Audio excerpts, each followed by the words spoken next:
Hey, welcome back, all my right thinkers. Thanks for tuning in and check out your boy, P4. Thinking right out here in my lab, trying to stay warm, doing what I do for you. I got something nice for you today. I'm back in the book.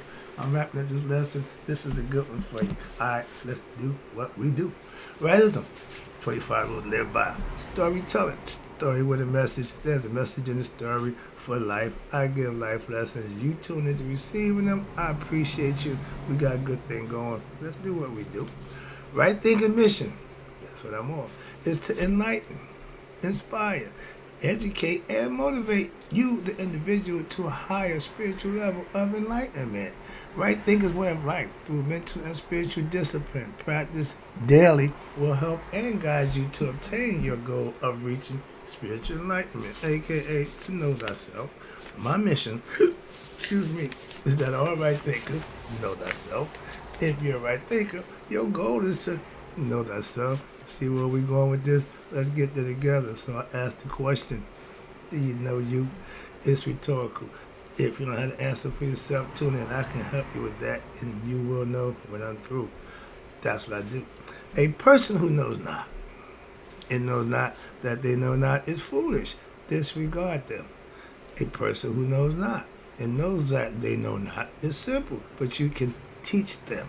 That's why I do what I do for you. I appreciate you too. Stay tuned. I got more for you.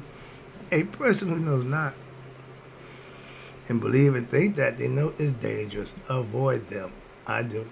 A person who knows and knows not that they know is spiritually asleep. I can awaken them. I'm the spiritual alarm clock here to wake you up with knowledge of self. That's what I do for you. A person who knows and knows that they know is wise. Follow them. All these persons reside in you. Right thinkers know thyself and to my yacht be true. I'm back to wrap up the lesson with the iconograph of the hawk and the falcon trinity forms of Heru. So right thinkers, let's talk about Ra, Asar, and Heru, the trinity that's in me and you.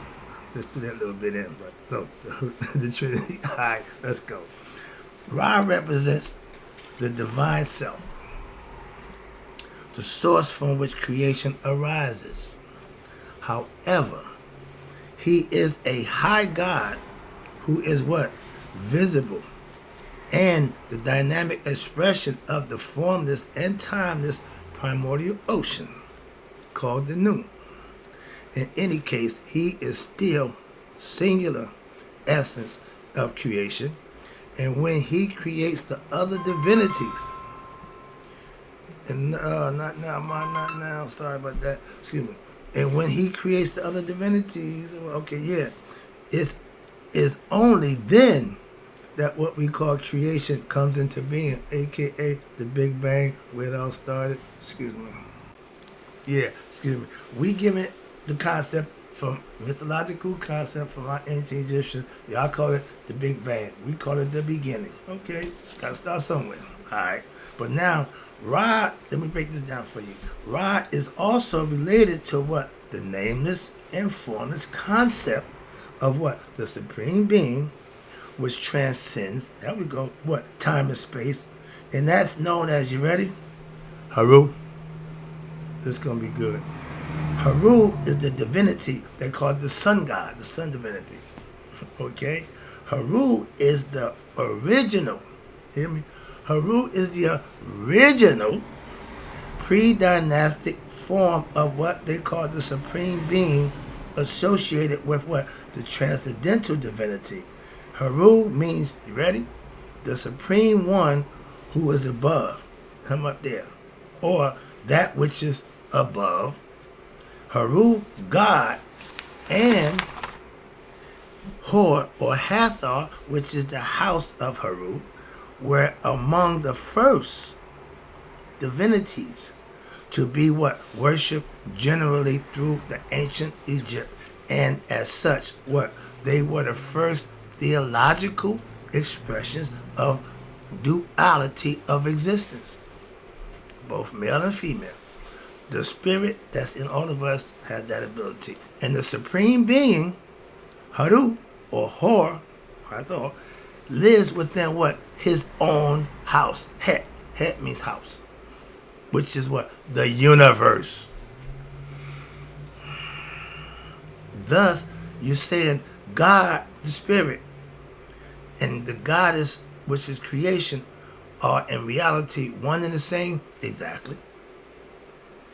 In the pyramid text, at the beginning of the dynastic period, the symbol of Heru was like a bird perched, like a hummingbird perched on a tree or branch or something like that. And it would be used interchangeable with what? The flag would represent who? Pa Netta, his father. Pa, father. We are Heru. We are the widow's son. Why? Our father is dead, conceptually.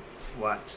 And the divine name Heru is related to the what? The word for what? Face, her, or her. The relation to face implies what? That the idea, what is above the sky, the heavens, Nut, is the mask of who? The supreme divinity, which is God, cannot be what? Cannot be seen, but his mask, which is the physical universe, can be. That's nature. You cannot believe in God, all that you can be, but you can't disprove what's here. Got to be by somebody other than us. A higher force, a higher power. The divine name, which is, they say, Heru, relates, the god Heru, or Horus, y'all know him, has several important aspects. There we go. Now we're getting there. In the ancient Egyptian mystical philosophy, in the Anuian creation story, myth, of the Paute, Heru is what? Incorporated as I tell you, Heru or Heru the Age, or the Heru the Great, the Conqueror. No, the Conqueror, the warrior is Burdett. But Heru is Heru the Great, like Muhammad Ali. Now, in the Asarian resurrection myth, the idea of Heru, the supreme one above, was incorporated into what? The myth of as who? Heru, Sa Aset, and Sa Asar, meaning Heru, the son of Aset and Asar. His name in the dynastic time, Heru was associated with Heru as what? The Osirian mystery, where he was represented in the form of Heru Prakar, meaning the house, Heru the child. You see him one time in Madonna sitting in his mother's lap. That's him as the baby. You see him again standing up, nursing from her. He got his little princess lock. He got the ball here. He's learning. Okay, that's Heru Prakar, or Heru the child, who later became Men, who was the avenger of his father. Men is a big ready to cut diesel, but he also had the big penis, which he showed what? Sexual retention, semen retention for back then. Another lesson, but that's who Heru represents. All these different aspects. That's what's the point. But the relationship between Ra, Asar, and Heru is what? It's extremely important to understand why, and study of the Anuian mystical philosophy and the Asarian resurrection myth. Why? Because it is important to not only study the scriptures relating to the mysticism, but the iconograph needs to carefully be studied as well. Why? Since the images sometimes convey teachings not contained in the text, and also messages that cannot be conveyed in text form. Hieroglyph, pictogram, and I got a few of them right here.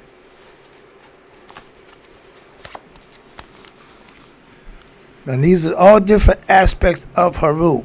In the falcon form of 4 hieroglyphic, in 5 you see him sitting, and then in 6 you see him right there with his gear. 7 you see him with the 2 plumes. Okay, 8 that's the original one right here. That's the one you see. I showed you before. I told you about him. That's the original one. And then down here, okay, that's him with the sun just over top his head.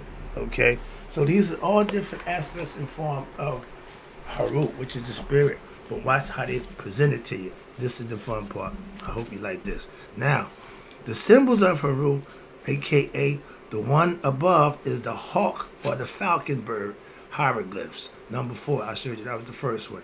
The hawk and the falcons. They belong to the family of birds known as the falconiformes. The falconiformes are an order of predatory birds.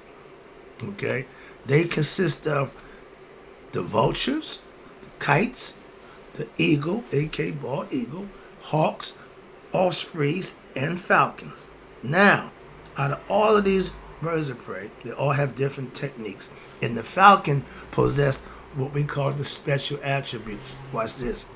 They have keener eyesight than any other. They can see 2 miles in the air and see a spot of field mice on the ground.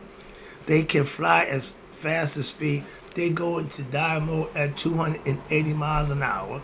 Okay, the peregrine falcon, he don't do nothing. He just come at you and just punch him. He ball his fist up and punch you. All right, but at high speeds, and he can get you before you hit the ground. And they have what? Streamlined bodies, hooked bills for tearing meat, and strong legs with hooked claws for killing and carrying bodies of their prey. I seen a falcon come down, grab the fish who came a little too close to the surface. He was in the air going down my man's mouth before he realized what happened. 1 minute he just flew me along. But they come and get you. They kill, die rate pretty much 100%. Once they get a bead on you, in the simulations they use the concept of the falcons, okay, and they go into dive mode. And they are spiritually aspirants. As a spiritual aspirant, these are the qualities that we try to get you to develop within determining your strength and your physical health, and what? The ability to be able to tear asunder what they call the veil of ignorance, meaning learning, progressing, and implementing to what gain consciousness, or become conscious of who you are, and that's becoming what? Enlightened. And you will what? You will develop ignorance. You would rip away the veil of ignorance with your talents and knowledge and the negative aspects of your mind by thinking right. And with the claws of wisdom, righteousness, and goodwill, all these is aspects that the falcon quality has. You can adopt and use them metaphorically to do the same thing. I just broke it down for you. Hope you understood it. And I'm going to just show you the hieroglyph. I just told you about 5, 6, 7, and 8 are some of the most ancient renditions of Heru in hieroglyphic form. And hieroglyph number 9 is what? Ra Harakti, or the combination of Horus and Ra as one. Again, my father and I are one. They didn't say it in words. They showed you with the sun just over his head. That's his father. And Masons, we are Heru. Why? We the widow's son. Our father is dead, killed by who? Evil uncle. Your ego. You. But the figure below I just showed you shows an ancient Egyptian picture of Ra. And you can see Ra in his distinguishing features. What are they? They are, he wears the head of a hawk, the bird, and the body of a man. His head is surmounted by what? The sun disk, which is encircled by what? The serpent, the Uja, which is Het Heru, which is when he sent the eye out to find Shu and Tufnut. They got lost. They came back. He had replaced the eye, so they got a little problem. He stuck it right here. That's the serpent that protects him, and it spits 6 feet. Now, that's his protector. He holds the WIYH, the scepter. These are all spiritual powers, concepts of sovereignty. Also, he carried the Ankh of life. All the Egyptian gods carried the Ankh of life. One more important feature is what they call a bull's tail, which is a long string hanging down. I ain't got a picture of that. But the tail symbolizes what? That Ra is the bull of creation. And you know why that is? Because during this time, we was in the age, not of Leo no more. We was in the age of what? Taurus, the bull. Osiris is represented as the bull of creation. And the bull, what? He sires the 7 cows. Philosophically, that's the 7 chakras in the body. Everyone got to be taken care of. So they say he sires the cows of creation, and the 7 cows are what? Are the goddesses which constitute all existence and the manifested universe. Also, Asar is known as who? The bull of creation as well. Again, during that time, that's as above, so below. And thus, you got Ra Heru is what? He's the source and sustenance of what? Creation. And in the center of the figure below is a picture of Asar in his aspect as king in the realm of the dead. And you see Asar, sometimes you see him in the male figure, but he always mummified, right? A male figure got the head, human head, right? The sharp crown, Upper Egypt. When he goes into the underworld, he gets his other head, which is the falcon headdress we call the Sokar or the Sikar. Okay, that's who he represents. In this form, Asar is known as the Sokar or Sikar. And his main distinguishing features become now are what? He's a human body, mummified wrappings, and now he has the head of a falcon, and he wears the Dushat or the white crown of Upper Egypt, and the heart and origin of the country concept. In the right, you have the figure below is the picture of who? Heru, me and you. He's the son of Aset and Asar, and his distinguishing features are again the head of a falcon.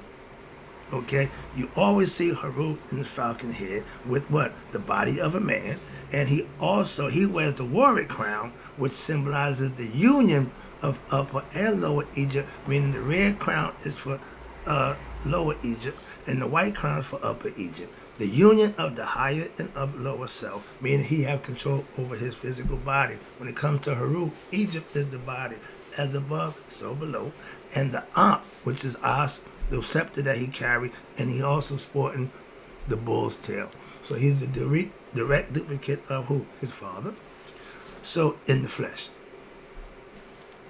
So watch this. I'm getting to the good part. I'm taking it home. So it is clear to see what? That the iconograph, they call it the Medjugorje, that the image of Heru is what? Is perfectly reflected in creation through what? The manifestation of Ra, sun, Asar, and Heru.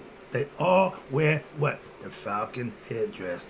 In this respect, Ra may be seen as representing the Trinity manifestation of the Spirit.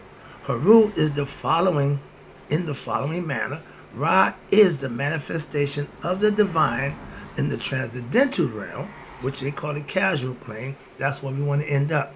That's where we come from. Watch this. Asar, the seeker, is what? He's the manifestation in what they call another world, which is the astral plane, where the physical body can't go. And then you got Heru, me and you, the son of Asar and Aset. What happened? And we're the manifestation of the what? The divine self on earth, the physical plane, which y'all say God and Christ was and all that good stuff. But this is the original concept. We didn't get this from nobody. It's ours. Thus, watch this. Scheme may be further. This scheme may be further divine or defined as the follows. I'm going to break it down from Heru, top, back down to Heru, the sun. This should be fun. Heru represents what? That which is imperceptible, formless, timeless, absolute, transcending all planes. Now they say Tahuti, thrice great, 3 times. That means in every level, physical, astral, and casual, he's great. He knows himself. Heru got the same qualities. Watch this. He's the manifestation and transcendent of all planes of consciousness. Watch this. While at the same time, what? Permeating them as what? The very essence or the substratum which sustains them all. Creation itself. Now you get what? Ra, the visible. The primordial single essence, which is called the soul of creation. That's Ra. He's the first principle of what? Manifestation out of the noon by what? The divine self, which is Heru, into the realm of what? Time and space. Ding, ding, ding. The Big Bang. Let there be Ra. Now, in this aspect, Ra symbolizes what? The casual plane of existence and consciousness. Asar, just talked about him, as king of the realm of what? The dead, the afterlife, okay? The netherworld, we called it, also symbolizes what? The astral plane, because what? The physical body won't go there, so it's all still mental and existence of consciousness. Asar, with the spirit, came down in physical form, getting check his ego. The ego got the best of him, took him out. He had a son. His son came back to redeem him. That's us in the flesh. Good story, perfect life story. I'm wrapping it up with this one. Be back to who? Heru, me and you. Heru Sa Aset. Excuse me. Heru Sa Asar. That means Heru, the son of Asar and Aset. That's us in the flesh. And we are the ultimate manifestation of the divine, where? Within creation, spiritual beings having a human experience in God's creation. In this aspect, Heru, me and you, symbolizes what? The physical plane of existence and what we call true consciousness, God consciousness, aka Nihas, or better known as spirit, know thyself, or be spiritually enlightened, whatever you want to call it, resurrection. That's what the spirit of Heru in me and you means. We have to know that for what? Ourselves, because we all have the same ability to do just that. Hope you enjoyed the lesson. I had fun giving it to you. You know I got some more for you, but in closing right now, right thinkers, may you all live to be 100. Me, 100 minus a day. So I never know that my right thinkers, Heru, had passed away.